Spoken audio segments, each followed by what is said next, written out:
Shalom. Tuhan berkata kalau kita tidak berubah menjadi seperti anak kecil, kita tidak mungkin masuk sorga. Karena itu kita harus mengalami perubahan. Dan perubahan itu bisa terwujud kalau Yesus memasuki hidup kita.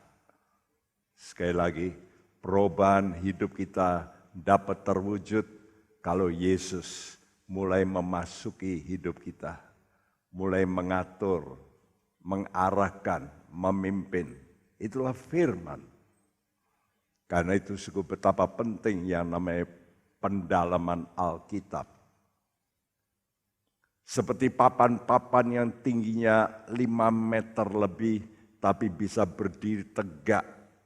Kenapa, Sku? Karena ada sesuatu yang membuat papan-papan itu bisa berdiri tegak. Dan itu gambaran daripada kita. Di tengah badai dunia, di tengah ketidakpastian, kehancuran moral, kita tidak ikut kepada orang-orang. Kita jangan sampai hanyut. Kita harus menjadi manusia yang rohani, yang berbeda daripada manusia duniawi, ya. Dan itu bisa kalau kita mengerti tentang perjanjian. Perjanjian Tuhan adalah perjanjian darah. Mari kita baca ulang ayat ini, Keluaran 26 ayat 15 dan 16. Kemah Tuhan, kemah suci itu dibuat dari papan-papan dan inilah beritanya. Mari kita baca bersama. 2, 3. Haruslah engkau membuat untuk kemah suci papan dari kayu penaga yang berdiri tegak, 10 hasta panjangnya satu papan dan 1,5 hasta lebarnya tiap-tiap papan. Iya, di dalam pembangunan bait Allah selalu dikatakan harus. Jadi itu merupakan satu kewajiban. Kalau kita mau hidup kita ini nanti dihuni oleh Tuhan, maka kita mempunyai kewajiban harus, ya. Dikatakan harus engkau membuat kemah suci itu dari papan kayu. Kita ini manusia seperti kayu, tapi yang disalut dengan emas. Oleh karena kita mau berkumpul dengan Tuhan, ya. Saya sudah terangkan minggu lalu papan-papan ini seperti ini, saudaraku, lalu disengkang dengan pasak, ya.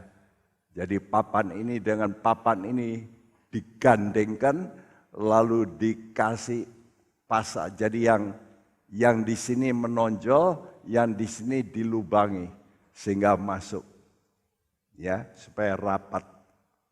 Lalu papan-papan ini berdiri di atas alas perak. Satu alas ini 1 talenta. Ini juga dibuat tonjolan, kayu ini dibuat tonjolan supaya bisa masuk. 1 talenta kurang lebih bisa 50 kilo. Saudaraku, jadi alasnya 100 kilo yang di bawah. Supaya papan ini bisa berdiri tegak, ya. Jadi kita melihat, alasan atau sebab mengapa papan-papan ini dapat berdiri tegak. Yang pertama, kita sudah belajar minggu-minggu yang lalu. Yang pertama, yaitu papan-papan ini bergandengan satu sama lain dengan pasak. Kata pasak dalam bahasa Ibrani katakan yad, itu artinya tangan. Jadi sama, kita harus bergandengan tangan. Ya, kalau orang bergandengan tangan itu berarti harus ada perdamaian. Karena itu kalau saudara mau tegak hidupmu maupun keluarga yang tegak, itu mesti ada perdamaian. Jadi mesti ada saling mau mengampuni, saling mau mengakui kesalahan. Tidak ada seorang pun yang selalu benar. Pasti ada salahnya. Karena itu mesti bisa minta maaf, dan juga mau memaafkan. Barulah bisa menjadi satu. Ya. Nah, ini yang pertama. Jadi kita mesti bergandengan tangan dalam hidup ini. Yang kedua, kita bisa berdiri tegak karena alasan dasar. Kita sudah membicarakan bahwa perak itu adalah logam yang dipakai zaman dulu kalau orang itu melakukan penebusan. Jadi logam perak ini adalah gambar daripada penebusan Kristus. Kita harus berdiri di atas penebusan Kristus. Kristus sudah membayar kita dengan darah yang mahal. Orang kalau bisa menghargai korbannya Yesus, darah yang mahal, baru dia itu bisa hidup benar dan kudus. Dan bisa menurut firman Tuhan. Kalau disuruh kita, saudaraku, terbuka, benar, itu hanya bisa kalau saudara merasa berhutang budi pada Tuhan. Karena engkau semua dibayar dosamu dengan darah. Nah itu harga penebusan. Ya. Nah sekarang yang ketiga yang akan kita bicarakan sore hari ini adalah papan-papan ini itu akan dipalang dengan kayu palang. Yang disebut kayu lintang. Ya. Jadi kayu-kayu lintang ini saudaraku baik pada sisi utara, selatan, lalu barat. Jadi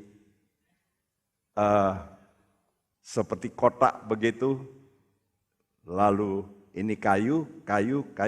Kalau di sini ada gordennya, ya. Jadi saudaraku, mari kita baca lebih dulu dalam Keluaran 26 ayat 26 sampai 30.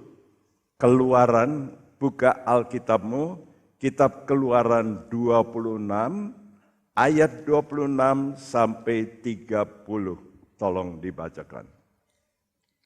Juga haruslah kau buat kayu lintang dari kayu penaga, 5 untuk papan-papan pada sisi yang satu dari kemah suci, 5 kayu lintang untuk papan-papan pada sisi yang kedua dari kemah suci, dan 5 kayu lintang untuk papan-papan pada sisi kemah suci yang merupakan sisi belakangnya, pada sebelah barat. Dan kayu lintang yang di tengah-tengah papan-papan itu haruslah melintang terus dari ujung ke ujung.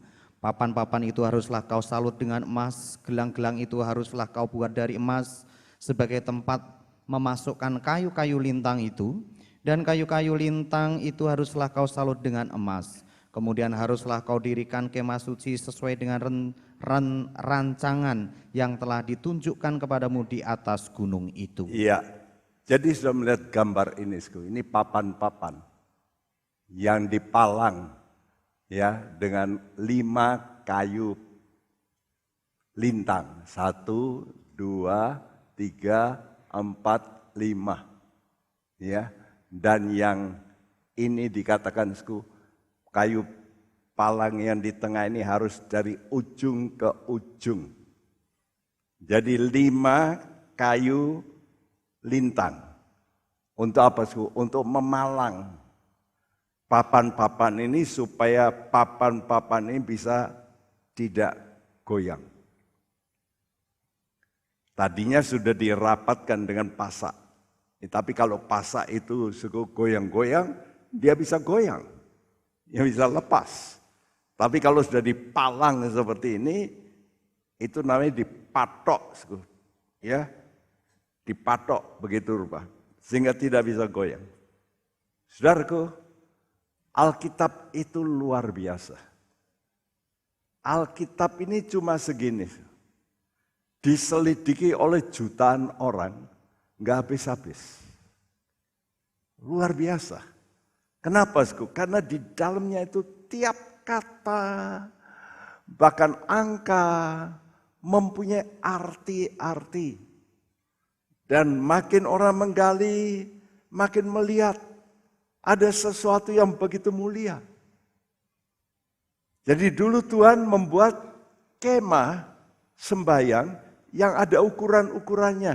Dan ukuran-ukuran itu mempunyai maksud-maksud rohani yang harus diterapkan untuk kita sekarang.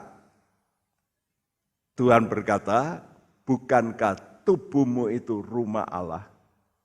Jadi kalau dulu itu terdiri dari papan-papan, sekarang itu yaitu diri kita ini. Ya, karena itu diri kita ini masing-masing harus seperti papan-papan itu. Yang harus disalut, lalu yang harus dipasak, yang harus berdiri di atas alas perak, yang harus dipalang.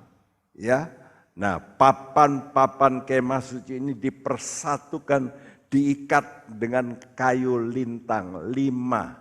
Ya, baik di sisi utara, barat, lalu selatan itu 5, 5, 5.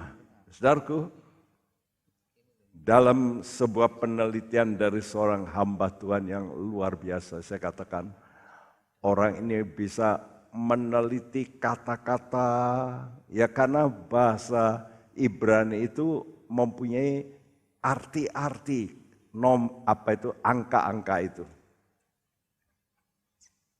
Kita melihat ini, arti dari angka-angka itu berkaitan dengan yang pertama, yang namanya angka 1. Apa itu angka 1? Angka 1 itu menunjuk kepada pribadi yang pertama dari Allah, yaitu Allah Bapa. Ya, Allah Bapa adalah pribadi yang pertama dari Tritunggal Allah. Angka 2 itu adalah angka daripada pribadi kedua, Yesus. Minggu lalu kita juga terangkan bahwa papan ini lebarnya berapa? 1,5 hasta, artinya 3/2. Ya, jadi itu menunjukkan bahwa dari penjelmaan Tritunggal Allah melalui Yesus yang harus berlaku dalam hidup kita. Ya, angka 3 itu adalah angka Roh Kudus, sebab dia adalah pribadi yang ketiga. Dan setelah ada Allah Bapa, Anak Allah, lalu Allah Roh Kudus, maka tindakan, artinya urutan yang keempat itulah penciptaan. Ya, penciptaan. Jadi kalau saudara baca Alkitab, saudara lihat ada Allah, lalu yang berikutnya apa? Penciptaan.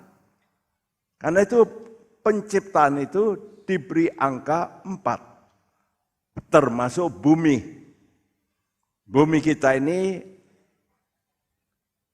dikategorikan sebagai angka 4. Kenapa? Karena ada 4 penjuru di bumi kita ini. Ya. Nah, setelah Tuhan mencipta bumi ini, maka tindakan Allah yang berikut, yaitu ada manusia lalu jatuh ke dalam dosa. Karena itu tindakan yang berikut dari Allah itu adalah menebus. Karena itu angka 5 itu adalah angka penebusan. Ya. Jadi perhatikan angka 5 itu angka penebusan. Penebusan itu bisa terjadi. Kenapa kita ini bisa ditebus oleh Tuhan? Karena anugerah. Anugerah apa? Anugerah Allah Bapa itulah Yesus. Yesus yang diberikan kepada manusia. Karena itu angka 5 itu adalah angka anugerah. Ya. Dan angka anugerah ini tersirat di mana? Kapan kita betul-betul mendapat anugerah? Waktu Yesus mati di atas kayu salib. Dan waktu kita percaya Yesus yang tersalib, darahnya dicurahkan untuk kita, maka kita ini bisa diampuni dosa kita. Itu namanya kita mendapat anugerah. Jadi angka 5 itu adalah angka anugerah, tapi 5 kayu palang ini melambangkan, yaitu dari kayu salib. Karena disitulah anugerah Allah itu mengalir untuk kita. Jadi sudah melihat papan-papan ini berdiri oleh karena ada palang 5. Tadi katakan 5 kayu lintang. Ya, tadi kita baca berulang-ulang 5 kayu lintang, 5 kayu lintang. Jadi itu merupakan tanda bagaimana kita bisa bersatu. Kalau orang bisa mengerti tentang pengorbanannya Yesus, baru dia bisa bersatu. Sama seperti saudara dalam satu keluarga. Ibu adalah seorang yang menderita waktu dia melahirkan. Kenapa? Kesakitan. Dan pasti mengeluarkan apa? Darah. Ya, kalau mau melahirkan pasti mengeluarkan darah. Jadi itu pengorbanan. Karena itu kenapa ya? Dalam satu keluarga itu saudara-saudara bisa menyatu. Kenapa? Apa bedanya dengan orang lain? Kenapa? Karena ada hubungan darah. Karena itu kalau keluarga itu bisa menyatu dengan baik, oleh karena adanya pengorbanan sang ibu. Nah, sama seperti itu. Yesus ini berkorban untuk kita. Untuk apa? Untuk mengubah hidup kita menjadi baru. Kita dulu tidak saling mengenal, bukan? Saya dengan saudara, saya orang Surabaya, saudara orang Semarang, ada yang orang ini, ada yang suku ini. Kenapa kita sekarang bisa menyatu? Satu, karena korban. Korbannya Yesus. Makin kita menyadari korbannya Yesus, itu kita merasakan kasihnya Tuhan. Nah, kasih Tuhan inilah yang membuat kita bisa menyatu. Tanpa kita mengerti kasih Kristus, kita nggak bisa mengampuni saudara kita. Kenapa kita bisa bersatu dengan baik? Karena kita mengerti kasih Tuhan. Sehingga kalau Tuhan aja bisa mengampuni, kenapa kita tidak? Ya, salah kita besar, Tuhan ampuni. Karena itu kalau kesalahan orang lain yang kecil kita nggak bisa ampuni, wah celaka. Kata Tuhan, barang siapa tidak mau mengampuni saudaranya, Bapakmu di sorga juga tidak akan mengampuni. Kan itu heran saya, kalau saudara menjadi orang Kristen tapi nggak bisa ngampuni. Itu berarti kasih Tuhan belum mendarat dalam hatimu. Engkau belum mengerti bagaimana dia menderita untuk engkau. Kalau engkau mengerti bagaimana dia menderita untuk engkau, dan Tuhan berkata, ampunilah saudaramu, maka engkau akan menurut perkataan Tuhan. Ya Tuhan, karena engkau yang nyuruh, oke, saya lakukan. Karena engkau mengasihi kami, dan engkau menyuruh kami mengampuni, maka kami akan mengampuni. Nah, saudaraku, di atas kayu salib itulah Tuhan itu mau mengesahkan satu janji, perjanjian dengan manusia. Saudaraku, perjanjian yang dilakukan Allah dengan orang Israel itu dilakukan 2 kali. Yang pertama waktu mereka keluar dari Mesir di bawah pimpinan Musa sampai di Gunung Horeb, ya, maka Tuhan membuat satu perjanjian bahwa mereka itu adalah umat Allah dan nanti akan diberi anugerah oleh Tuhan. Bahkan tanah Israel itu adalah tanah yang tergantung hujan yang dari Allah. Jadi Allah itu memang membuat tanah-tanah di Timur Tengah itu bergantung sama hujan. Sehingga kalau Tuhan mengunci pintu langit, maka mereka nggak bisa minum. Sumber mata air sedikit. Kalau sudah pergi ke Israel, kota yang ada sumbernya, itu yang baik cuma Yeriko. Ya, dan kota itu baik, tapi Yeriko kota yang terkutuk. Sehingga kota itu waktu dulu perdamaian, kota itu diberikan kepada orang Palestina. Kota Yeriko. Saya heran waktu itu, kenapa ya kota yang ada sumber mata airnya dikasihkan kepada Palestina. Kenapa? Karena kalau sudah baca cerita dalam kitab Yosua, kota itu pernah dikutuk oleh Yosua. Siapa yang membangun kota ini terkutuklah. Itu hukum Taurat. Ya. Jadi mereka percaya hukum Taurat sehingga waktu perdamaian dengan Palestina, maka mereka memberikan kota itu. Padahal kota itu satu-satunya kota yang mempunyai mata air. Saudaraku, jadi Tuhan itu membuat perjanjian. Kata Tuhan, kalau kamu mendengarkan perkataanku, maka segala berkat ini akan turun ke atas kamu.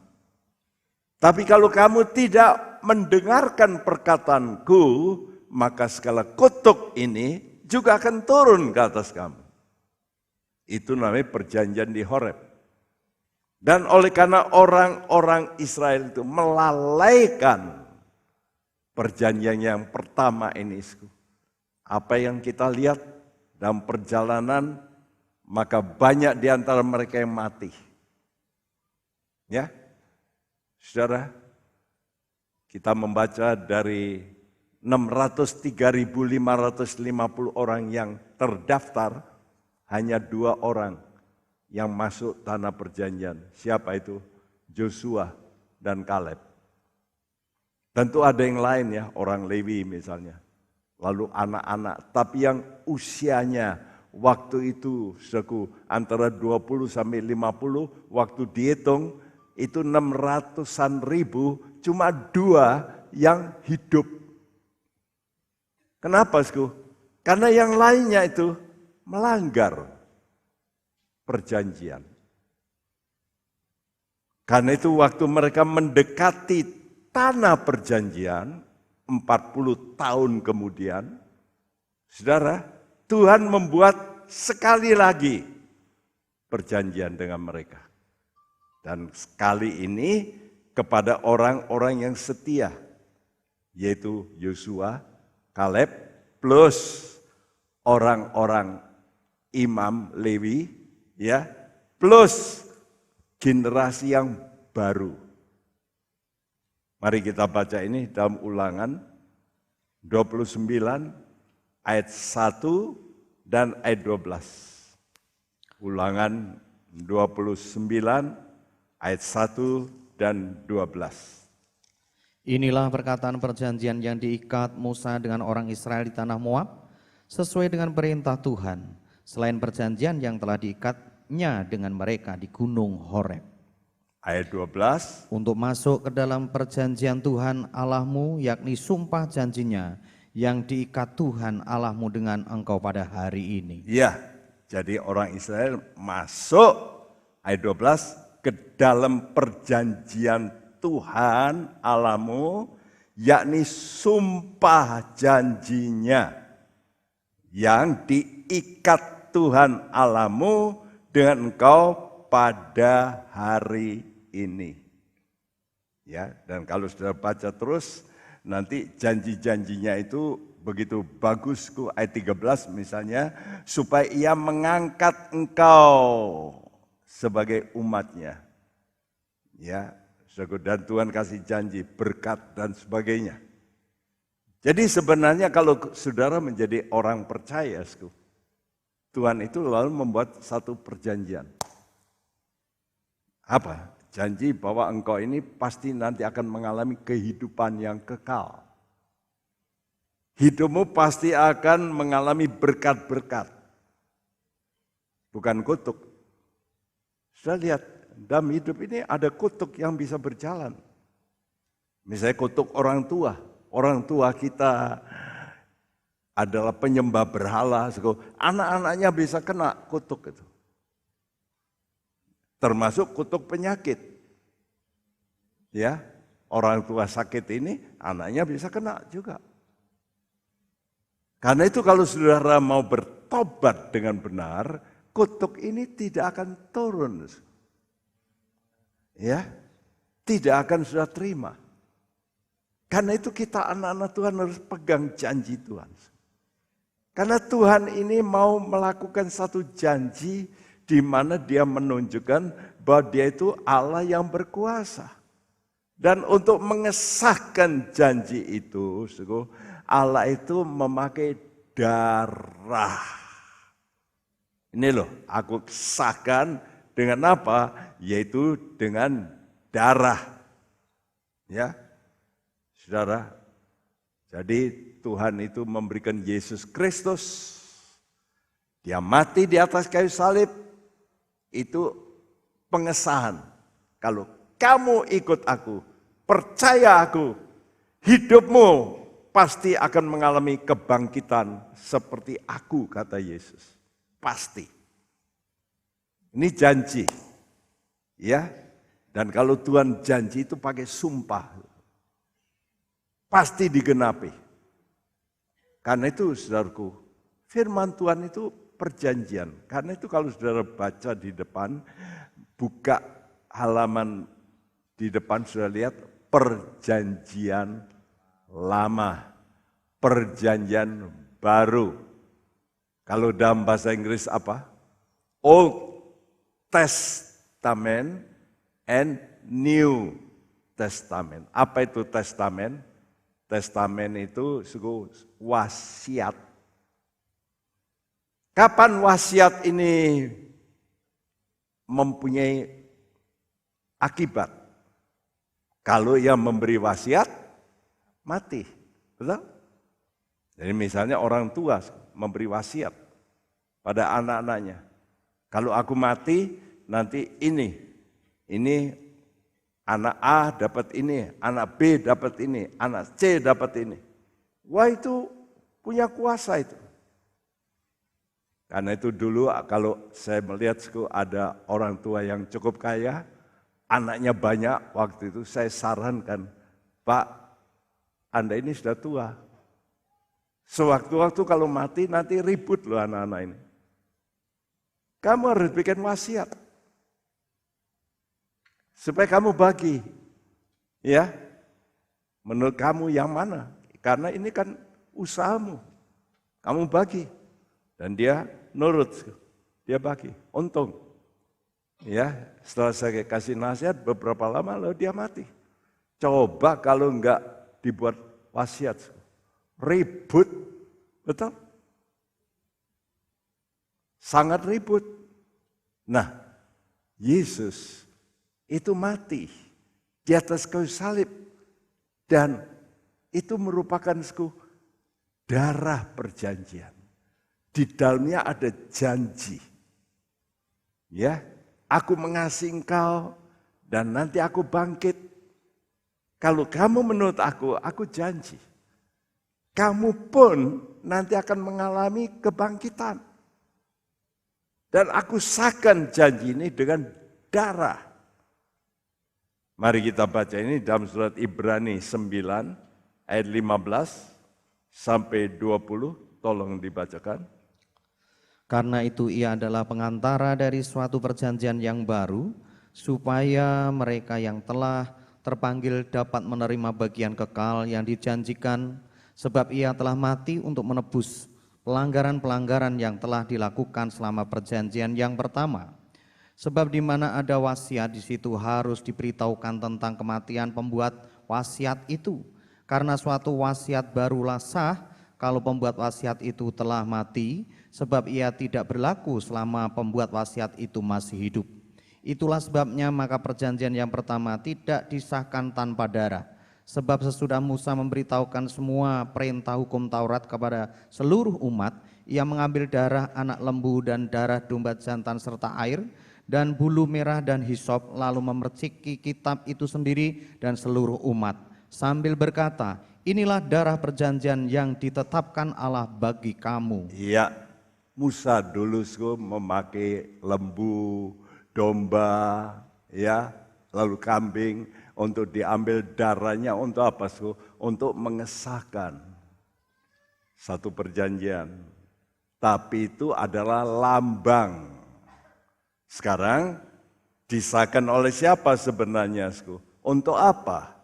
Ayat ini dikatakan ayat yang ke-15, ya, supaya mereka yang telah terpanggil dapat menerima bagian kekal yang dijanjikan. Jadi kita ini dipanggil oleh Tuhan. Untuk apa sebetulnya? Setelah dipanggil oleh Tuhan untuk apa? Untuk menerima warisan yang kekal. Dan yang kekal itu yang tidak kelihatan. Kata Tuhan, segala perkara yang kelihatan sifatnya sementara. Tapi yang kekal, yang Anda nggak lihat, itu sifatnya kekal. Jadi Tuhan itu akan membuat satu perjanjian dengan Anda dan saya yang percaya. Dan Anda dipanggil, kemudian dipilih supaya Anda ini bisa menerima janji-janji Allah yang kekal, yang Anda nggak lihat, tapi yang sudah disediakan oleh Allah. Nah, untuk ini butuh apa? Butuh iman. Saudara melihat dengan mata imanmu, ini loh janji Allah. Ya. Dan oleh karena itu Tuhan memberikan Alkitab ini supaya saudara bisa melihat janji Allah melalui iman saudara bahwa ini akan terjadi. Tapi untuk menerima janji-janji itu, saudara harus ada satu syarat. Hidupmu harus kudus. Sebab tanpa kekudusan, seorang pun tidak bisa melihat Allah. Kan itu heran, kalau ada orang-orang yang menjadi pengikut Kristus, tapi hidupnya tidak mau kudus.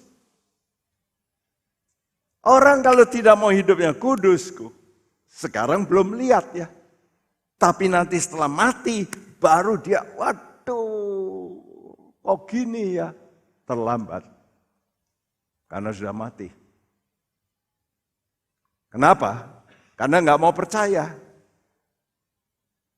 bahwa untuk hidup itu harus kudus. Karena itu jangan permainkan perkataan Tuhan. Kata Tuhan, kamu jangan menghina Allah. Orang yang menghina Allah itu orang yang, masa benar dah. Lalu juga tidak mau nurut. Kalau mereka tidak mau nurut, nanti akan mengalami kerugian. Nah, untuk supaya kita ini bisa tegak dalam kekudusan, ini perlu adanya orang-orang yang sedia seperti yaitu orang yang bisa pegangan tangan. Lalu seperti kayu lintang ini. Ini menunjukkan pribadi-pribadi orang-orang sebagai penghubung. Makanya di gereja itu kalau ada masalah lalu ada konselor, penasehat, supaya dua orang yang bertengkar ini bisa berdamai. Sebab tanpa perdamaian tidak mungkin terjadi kekudusan. Tidak mungkin. Karena itu kalau kita ini ngotot, saya pokoknya begini, tidak mau saya. Lihat nanti, nanti kalau saudara sudah mati baru, aduh. Tapi terlambat. Ya, jadi sudah melihat gambar ini. Saya membuat gambar ini, saya pilih ini seperti ini. Jadi ini kemah Tuhan ini terdiri dari kayu-kayu, papan-papan yang disalut emas, di sini juga, lalu di sini pintu, ya, tapi dari gorden, tirai. Nah, seperti ini yang merupakan lambang, saudara itu mesti seperti ini. Anda mesti melihat dengan mata imanmu bahwa itu menuju kepada salib. Lihat orang-orang ini. Mereka melihat salib Yesus, lalu mereka menyembah pada Tuhan, bersatu untuk bisa gandeng. Ya, jadi supaya bisa berdiri tegak dalam iman, seperti halnya dengan papan-papan kemah suci yang terpalang dengan kayu lintang, maka kita ini harus terikat dalam ikatan kasih Kristus. Kenapa? Karena kita melihat korbannya Yesus. Banyak orang kenapa tidak mau mengampuni? Karena menyepelekan korbannya Yesus. Ya, saya kasih contoh. Biasanya kalau orang tua mau mati, saudara mau kumpul. Yang tadinya, tidak mau lihat.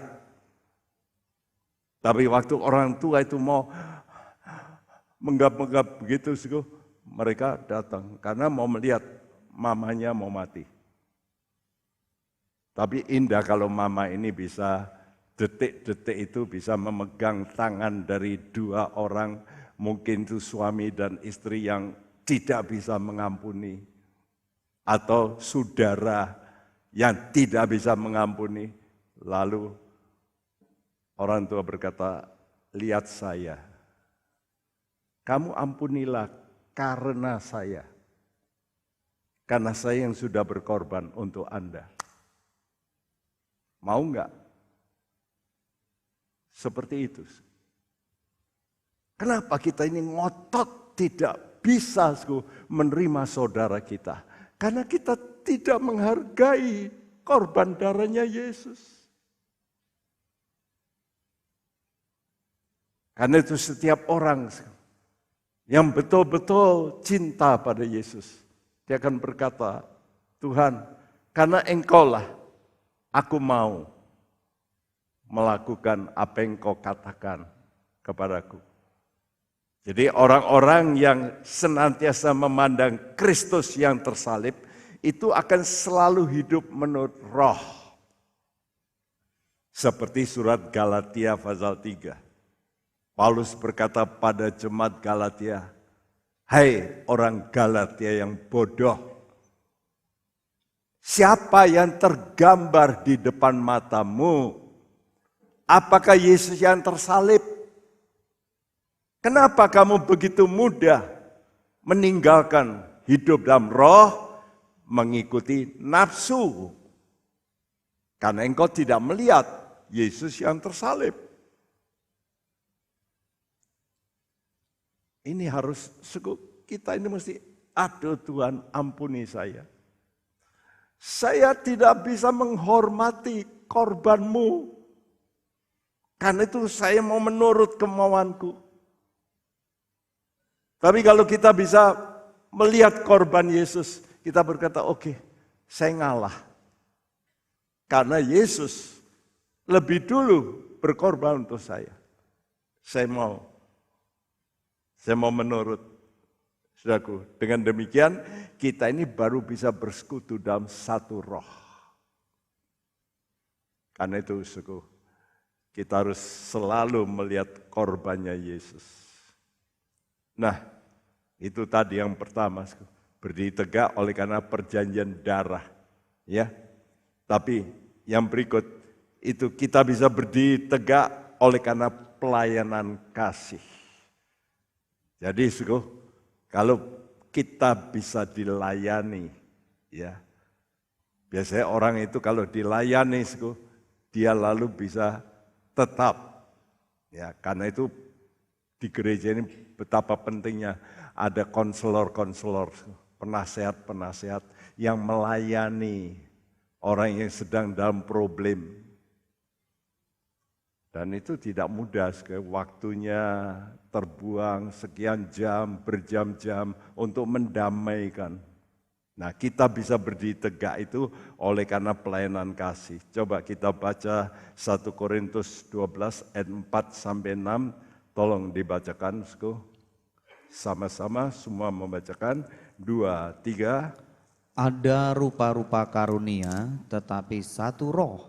Dan ada rupa-rupa pelayanan, tetapi satu Tuhan. Dan ada berbagai-bagai perbuatan ajaib, tetapi Allah adalah satu yang mengerjakan semuanya dalam semua orang. Ya, ada rupa-rupa karunia, tapi satu roh. Jadi Roh Kudus ini memberikan kepada kita karunia-karunia. Untuk apa, Sku? Karunia diberikan untuk kita bisa melayani. Ya, ada rupa-rupa pelayanan, tapi satu Tuhan, yaitu Tuhan Yesus. Lalu ada rupa-rupa berbagai-bagai perbuatan ajaib, tapi Allah adalah satu. Jadi, saudaraku, kalau saudara mau percaya Yesus, sudah mendapat karunia, lalu sudah akan melihat, perbuatan-perbuatan Allah yang membuat ajaib. Yang tadi yang kau berkata, mana mungkin. Bisa terjadi. Karena itu dalam hidup saya melihat keajaiban-keajaiban. Berkali-kali. Ya, yang ajaib-ajaib, yang nggak mungkin. Saya melihat bahwa itu bisa terjadi dalam kehidupan. Jadi karunia-karunia roh ini diberikan supaya setiap orang percaya bisa melayani. Sebenarnya saudara disuruh untuk meminta, Tuhan beri saya karunia. Ada orang yang cuma dikasih satu, tapi ada yang dikasih beberapa karunia. Untuk apa? Untuk saudara bisa melayani. Hasilnya yaitu gereja yang ajaib, berdiri tegak. Apa ajaib? Ajaib itu bukan ajaib saudara mengalami yang spektakuler yang bisa misalnya terbang atau terangkat tubuhmu, bukan. Tapi ajaib kalau sudah tinggal di dunia yang rusak ini, saudara masih bisa menjaga kekudusanmu, itu ajaib. Saya berkata, makin banyak orang Kristen nanti, kalau tidak kuat, nanti hanyut. Lihat berapa banyak orang yang kena homoseks dan sebagainya. Makin lama makin banyak. Dulunya sedikit. Tapi lihat fakta. Ya, makin lama orang itu nggak tahan. Bahkan dianggap itu tren. Dan itulah fakta. Nah, semua anugerah Allah itu pusatnya, muaranya itu karena Yesus yang tersalib. Karena Yesus yang tersalib, maka dia naik ke sorga lalu mencurahkan Roh Kudus. Karena itu korbannya Yesus ini di atas kayu salib harus menjadi dorongan yang kuat bagi kita untuk berani korban. Kenapa saya dulu tinggalkan pekerjaan saya? Ya karena saya merasakan cintanya Tuhan, tidak ada yang lain. Saya resign, ya waktu itu saya lagi menanjak dalam karier. Sampai bos saya orang Swedia berkata, "Hah, kamu mau keluar? Kenapa? Kenapa kamu mau keluar?" Saudara, tapi saya melihat Tuhan membutuhkan orang-orang yang mau menjadi kayu-kayu palang. Ya, yang mau membantu orang lain supaya bisa menyatu. Dan itu ingat, tanpa didorong oleh kasih Kristus. Walaupun saudara ini sudah mendapat karunia, saudara tidak akan melakukan apa-apa. Seperti siapa? Seperti orang yang menerima 1 talenta itu. Dalam contoh Alkitab, Matius 25, ada seorang tuan, dia pergi ke tempat yang jauh dan dia memberi talenta. Yang pertama dikasih 5 talenta. Yang kedua dikasih 2 talenta. Yang ketiga dikasih 1 talenta. Begitu dikasih, yang 5 segera menjalankan, dia lalu mendapat untung 5, jadi 10. Yang 2 segera menjalankan, dapat untung 2, sehingga dapat 4. Tapi yang 1 dia berkata begini, aku tahu Tuhan ini kejam. Kenapa? Karena dia mungkin merasa, kenapa saya kok cuma dapat 1? Artinya timbul iri hati. Nah, Tuhan itu memberi menurut kapabilitas. Ngerti? Kalau nggak mampu ya Tuhan nggak kasih banyak. Karena itu tiap orang nanti akan dituntut beda oleh Tuhan. Ya, jadi orang yang makin banyak diberi karunia akan dituntut lebih banyak. Jadi saudara yang pandai itu nanti dituntut lebih banyak. Saudara yang kaya dituntut lebih banyak dari orang miskin. Ingat itu. Saudara yang sekarang punya kedudukan, nanti dituntut lebih banyak dari orang yang tidak punya kedudukan.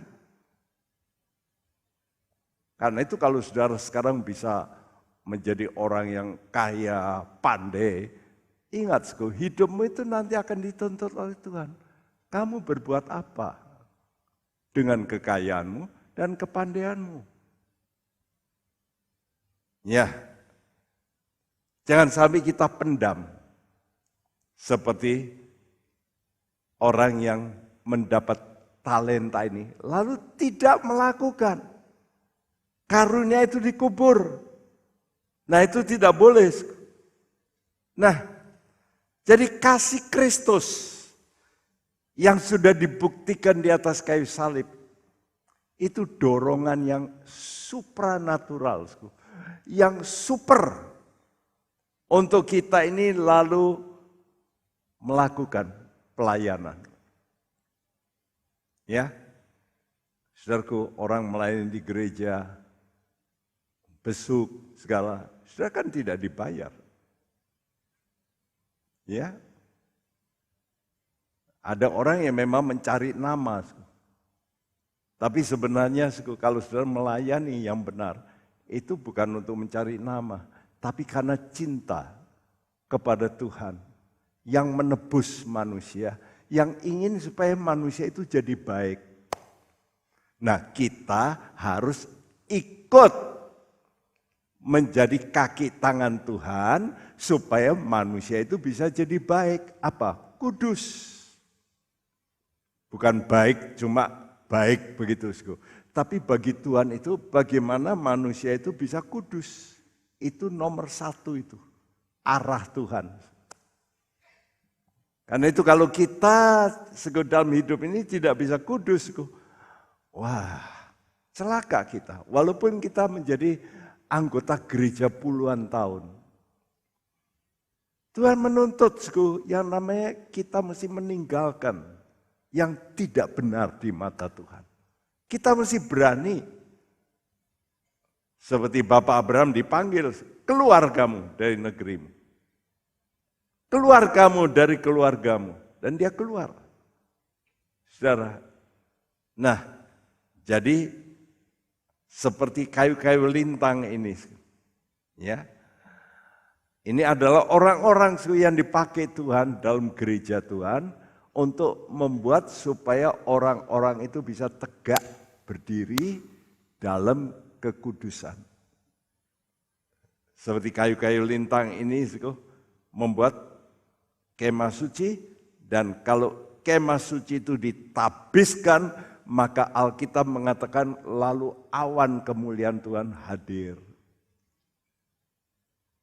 Saya rindu supaya saudara semua mau melakukan yang disebut pelayanan kasih. Pelayananmu bukan motivasi yang lain, tapi oleh karena kasih. Mari, apa yang dikatakan Paulus dalam 2 Korintus 5, ayat 14, 15, sama-sama kita ucapkan 2, 3. Sebab kasih Kristus yang menguasai kami, karena kami telah mengerti bahwa jika satu orang sudah mati untuk semua orang, maka mereka semua sudah mati. Dan Kristus telah mati untuk semua orang, supaya mereka yang hidup tidak lagi hidup untuk dirinya. Ini yang menjadi kunci. Kenapa Yesus mati? Untuk mengubah sifat kita. Sifat kita yang apa? Yang egois. Hidup untuk ya diri kita. Karena itu sulit, saudara mau ngomong itu hidup untuk orang lain itu, kalau nggak ngerti kasihnya Tuhan. Nah ini aku yang cari duit kok, ini kan duitku, ya aku pakai menurut saya dong. Itu orang-orang kaya yang tidak mengerti. Nah, saya menjadi orang pandai ya karena saya memang otakku pandai, encer. Ya tidak mau memakai kepandaiannya untuk kemajuan gereja Tuhan. Untuk apa? Hanya untuk dirinya. Tapi ayat ini berkata, kasih Kristus yang menguasai kami. Paulus itu orang intelek. Tapi begitu dia kena cahaya Tuhan, dia tinggalkan semua. Lalu dia menjadi pengikut Yesus yang diuber-uber, mau dibunuh. Itu harga yang mahal yang harus dia bayar. Nah, pelayanan kasih ini seperti ini. Ya, seperti kayu lintang ini. Ya, ini. Sekuh yang memalang ya kayu-kayu ini supaya tidak bergerak, bisa berdiri tegak memuliakan Tuhan. Luar biasa kalau kita mempunyai hati untuk mau berkorban bagi orang lain. Seperti anjuran Paulus. Mari kita bacakan 2 Korintus 8 ayat 6 dan 7. Sama-sama semua membacakan 2, 3. Sebab itu kami mendesak kepada Titus, supaya ia mengunjungi kamu dan menyelesaikan pelayanan kasih itu, sebagaimana ia telah memulainya. Maka sekarang sama seperti kamu kaya dalam segala sesuatu, dalam iman, dalam perkataan, dalam pengetahuan, dalam kesungguhan untuk membantu, dan dalam kasihmu terhadap kami, demikianlah juga hendaknya kamu kaya dalam pelayanan kasih ini. Kaya dalam pelayanan kasih. Dan Paulus meminta supaya kamu menyelesaikan pelayanan kasih itu. Ya, ini suatu hal yang luar biasa. Kalau saudara melayani bukan oleh karena mau dapat duit, mau dapat hormat, tapi karena engkau mencintai. Tidak ada alasan lain. Saya mau mencintai Yesus. Kalau saya mau mencintai Yesus, Yesus sebagai kepala, saya juga mencintai tubuhnya, yaitu gereja. Jadi gereja ini adalah tubuhnya Yesus. Jadi kalau saudara mau menolong orang lain, supaya hidupnya benar, bukan hanya untuk bagi uang. Banyak orang di dunia ini menjadi orang dermawan, tapi enggak urusan dengan hidup orang yang diberi. Entah dia mau nakal, entah ini terserah, tapi aku memberi. Nah, orang senang. Coba aja saudara naik helikopter, saudara bagi uang, wah orang semua rebutan. Betul? Tapi apa mereka lalu hidupnya benar? Enggak juga. Malah kadang-kadang dapat uang, malah enggak benar. Dipakai uang itu. Tapi kita orang percaya beda kalau melayani. Kita melayani supaya mengubah orang menjadi orang yang benar dan kudus. Jangan sampai berbuat dosa. Ya. Mari kita baca lagi Efesus 4 ayat 16. Sama-sama 2, 3.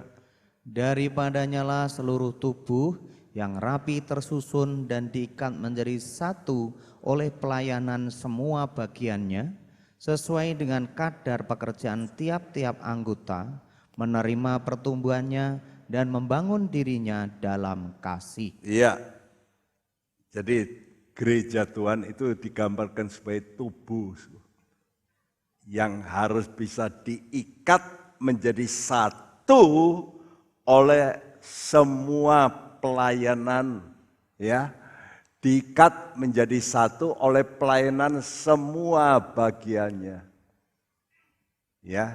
Jadi yang sebagai tangan melayani sebagai tangan, yang sebagai kaki melayani sebagai kaki, begitu, saudaraku. Jadi semua kita harus terlibat.